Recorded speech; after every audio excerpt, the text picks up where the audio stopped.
This memorial stands in recognition of the service and sacrifice of the Pacific peoples who supported New Zealand in the First and Second World Wars and in subsequent conflicts around the world. It also stands as a symbol of Aotearoa New Zealand's special bond and enduring friendship with our Pacific neighbours. Te reo hotunui o te moana nui a Kiwa, the deep sigh of the Pacific. The Pacific Islands Memorial was officially unveiled on March 27, 2021 at Pukeahu National War Memorial Park in Wellington, New Zealand by Prime Minister Jacinda Ardern. The conch, designed by Pacific artist Michael Tuffery and Harriet Mellish and O'Neill architects, depicts a bronze conch shell, a symbol deeply rooted in Pacific cultures. The memorial represents New Zealand's enduring friendship with the Pacific Islands. And so I wish to acknowledge those here and in the Pacific whose families grew up with such loss, whose loved ones lie in foreign soil, in cemeteries of Europe and North Africa, and here in Aotearoa.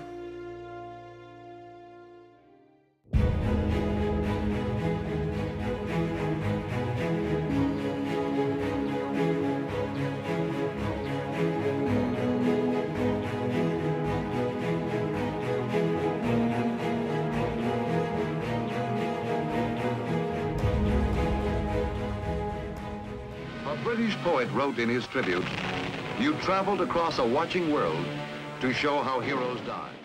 The Pacific's contribution to New Zealand's war efforts first began in World War I. Niue and the Cook Islands answered New Zealand's plea for men to join their war efforts in Europe. In 1915, 150 Niuean men sailed from their tropical homeland to Auckland. I don't believe the 150 poor souls know what they put themselves in when they left Niue in 1915 in October. Coming from a different environment to another, which is far, far different than what they experienced in Niue. They did their training at Narrowneck before being sent to France to help dig trenches in freezing conditions. It wasn't easy for the islanders, with over 80% of them being hospitalised. Eventually they were sent home. The first of the 500 Cook Island soldiers also arrived in New Zealand in 1915 with the Rarotonga contingent. Another arrived in 1916. The 5th contingent, however, never left New Zealand. I believe at the time felt that they were also, part of this effort that New Zealand has undertaken to join the Allies during these past 2 wars. So they wanted to be part of it. What I was taught back in school was that our people actually asked.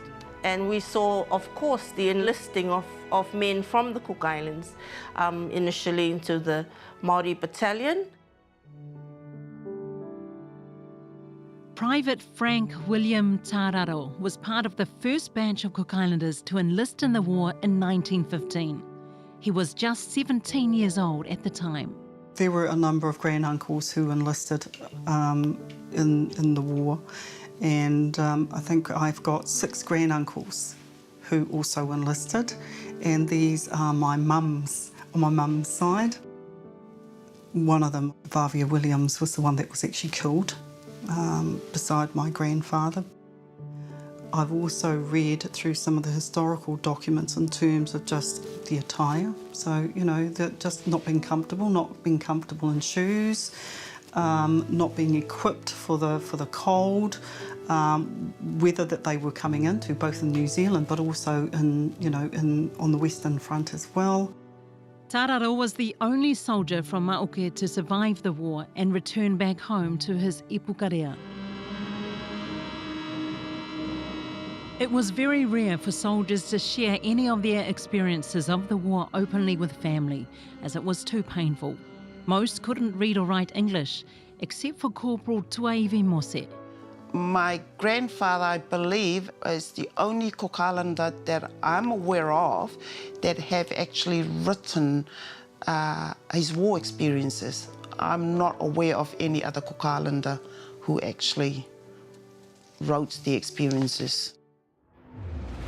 The Somme Offensive 1916. Early in the morning, I woke up and went outside to see where the bomb landed. Oh Lord, I was surprised to see a dead Māori alongside the barbed wire near the road. He belonged to the Māori platoon. He was caught in the wire as he tried to escape the bomb.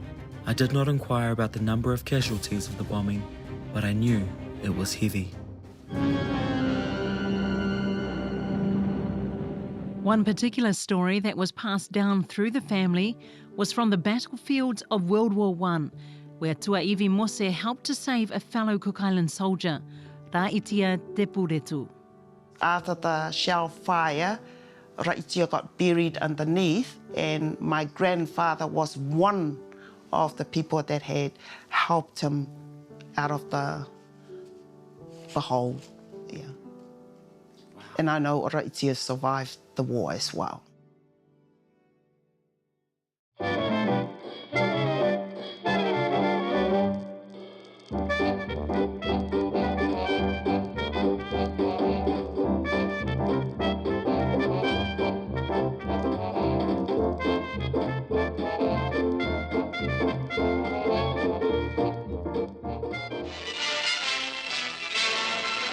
June 6th, 1944, and the greatest armada in military history is assembled in England for an assault on Hitler's fortress Europe. This is my grandfather, Flight Lieutenant Andrew Cromfeld. So he was Samoan, and he's my mum's dad. He served in the Royal Air Force in what was then called 485 brackets New Zealand Squadron. And this photo shows him flying the one Spitfire that Samoa donated to the war effort, and it was called Western Samoa. The Pacific's contribution to World War II saw recruits enlisting from across the region. Many Pacific soldiers also served in the Māori Battalion. Exactly how many Pacific Island soldiers served in the war is unknown, as the New Zealand Armed Forces only have recorded data of soldiers that were hospitalised. The 485 Squadron, which Flight Lieutenant Andrew Cromfeld was a part of, flew Supermarine Spitfires throughout the war, and story has it that he shot down a German plane in the Battle of Britain. My grandmother, she always talked about that, but we always say we need to find out how many planes he did shoot down. But the story about the German plane was because his name was Cromfeld, and he was German Samoan. We're really proud of his service, but there's little snippets here and there, and the story is that he flew in the Battle of Britain, but he's not listed in the RNZAF for the Battle of Britain because he flew in the composite squadron. So yeah, we're still digging. It's a real shame I didn't get to meet him. I was 7 when he died, and I never got to meet him, so yeah. Pacific people served under the New Zealand flag in both world wars in foreign lands many miles from home and the life they knew. Many also served on the home front. I especially acknowledge the Pacific Island Coast Watchers, risking themselves to protect their homes, families, and the wider region. The Pacific Coast Watchers are the unsung heroes of New Zealand's World War II effort. From tin huts on remote islands across the South Pacific, they would keep a watch out for ships and aircrafts, listen into radio activity, and report back any suspicious activity to the intelligence headquarters back in New Zealand. The Pacific Coast Watchers were key in defending Japan against reaching New Zealand shores. But this contribution has only just been acknowledged by the government. However, the New Zealand European Coast Watchers contribution was formally recognised by the NZDF in 2012.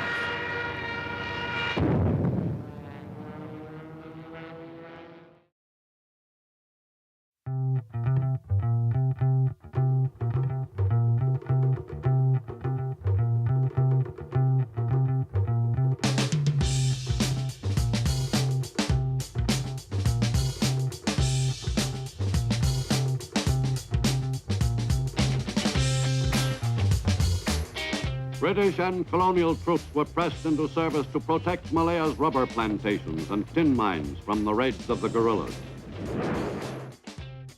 It was a kind of war.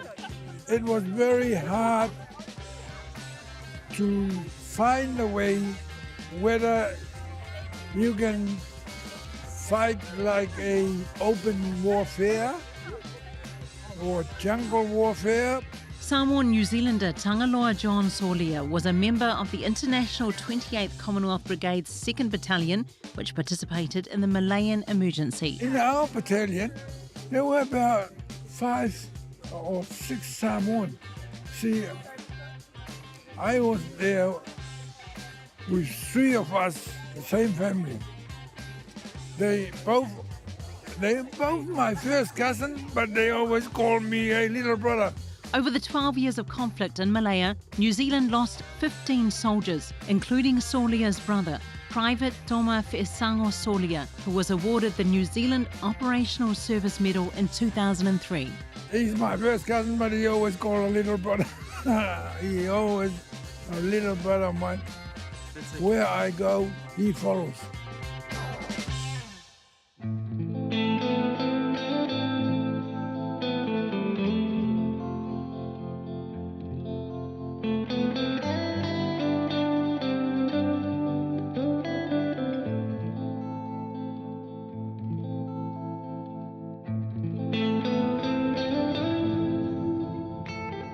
Nearly 3,400 New Zealand military and civilian personnel served in the Vietnam War between 1963 and 1975.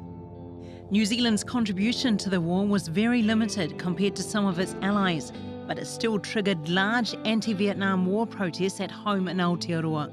Some soldiers were spat at when they returned, and they were never formally recognised by the Crown until 2008, over 30 years after the war had finished.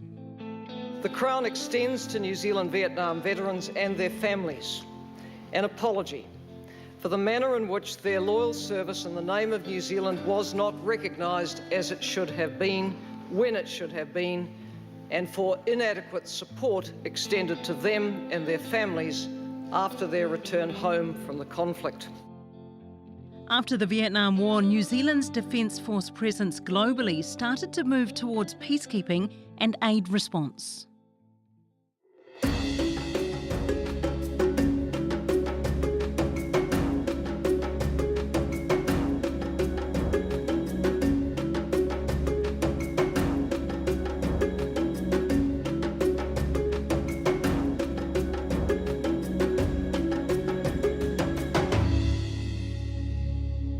I had an opportunity to deploy in 1993 to Iraq, serving with the Chemical Destruction Group with the United Nations. We had a team of about 30 international biohazards destruction qualified personnel, breaking down and destroying all those weapons of mass destruction. Major Kerry Talauta enlisted in 1987, following in the footsteps of his Niuean great-grandfather, Private Talauta, and Māori grandfather, Pipi Marunui, who both served in World War I. Iraq was his first major international assignment. New Zealand's involvement in Iraq stretches back to the early 90s and largely focused on non-combat roles such as peacekeeping, humanitarian and observer missions. Similar missions were carried out in Bosnia, Somalia, Haiti, Cambodia and East Timor across the 1990s and in Afghanistan in the early 2000s. We're a service in New Zealand and it's an important part of our role. You never hear any regrets from the soldiers that deploy that it's not worthwhile. It's a huge contribution to what we do and why we serve.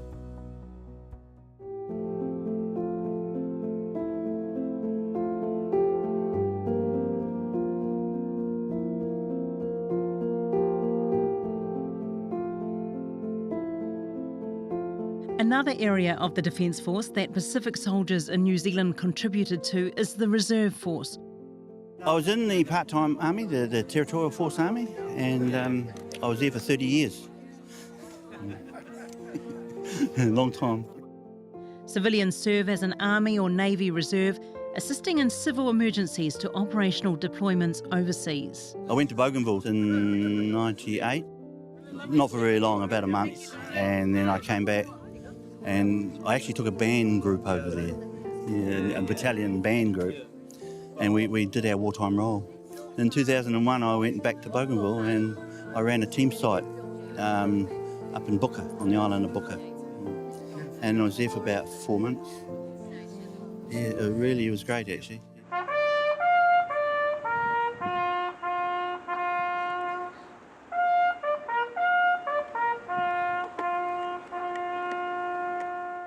The impact of Pacific People's Service still resonates across the New Zealand Defence Force today, with people like Major Carey and Colonel Esther Harrop not only following in the footsteps of their grandfathers, but also progressing into leadership roles. We've got a large amount of Polynesians that employed within their combat environments, but there's also combat support, logistics, and where I've spent the last few years of my career. So I had a really great job when I got back from South Sudan, actually, as Defence Advisor Pacific, official accredited Defence Advisor for Niue, Cook Islands and Tokelau's, and I spent a lot of time in Samoa as well as their Defence Advisor too. So that role was about engagement, seeing how New Zealand Defence Force can assist with security and defence in the Pacific. I've really enjoyed my career. I'm really proud of a lot of the things I've had an opportunity to be exposed to, and I'm still focused on adding value to the organisation in whatever way that I can. Talk of a Pacific Islands memorial started back in 2014 when then Member of Parliament Alfred Ngaro and former Cook Islands High Commissioner to New Zealand Tiki Matapo met with members of the Cook Islands community in Wellington and formed the Cook Islands Soldiers World War I group, which is still going strong today.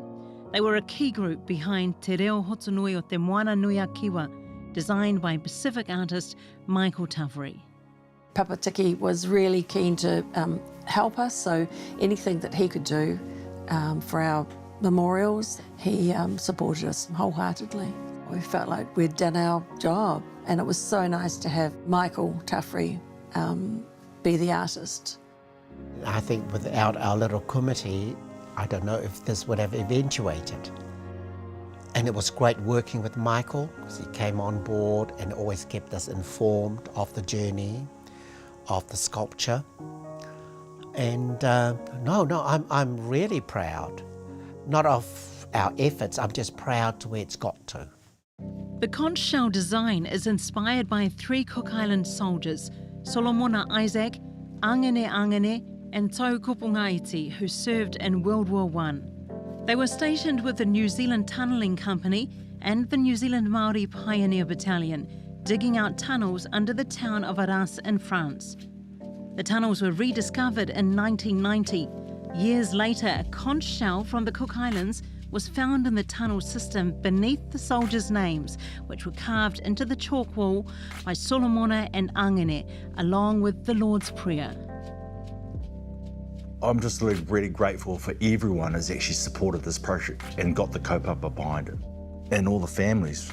And I think it's just really important just to acknowledge them, and also actually really grateful to the judges who actually chose the story. MFAT, MCH, and the families, and everybody else who got this kaupapa in this whole narrative and this story. I'm just so gratefully thank you. That's all I can say. The Minister of Foreign Affairs and Trade, the Honourable Nanaia Mahuta, says the contribution Pacific peoples have made to Aotearoa and helping to protect the country and the region is a testament to the relationship between New Zealand and the Pacific. The importance of recognising the level of contribution across the Pacific in the Great Wars underpins a number of things. One, the importance of our relationship to the Pacific, to the way in which we come together in times of need to be able to support one another. You know, for New Zealanders, it's probably an opportunity to learn a little bit more about that history because it's not talked about enough. Fundamentally, the relationship to the Pacific is born out of the knowledge that New Zealand is the taina. Our Māori ancestors travelled through the Pacific to arrive here, and we have whakapapa connections, whanaungatanga connections, and a number of common values that help us express who we are as Polynesians and what connects and binds us together. And more in recent times, we have huge Pacific populations that are represented here in Aotearoa, New Zealand, who make a valuable contribution to our country.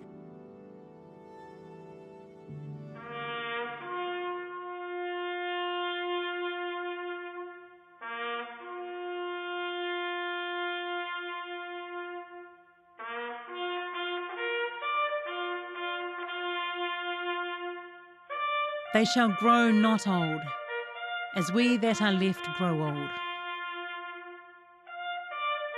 Age shall not weary them, nor the years condemn.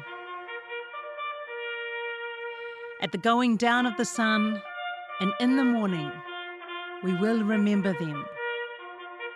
We will remember them.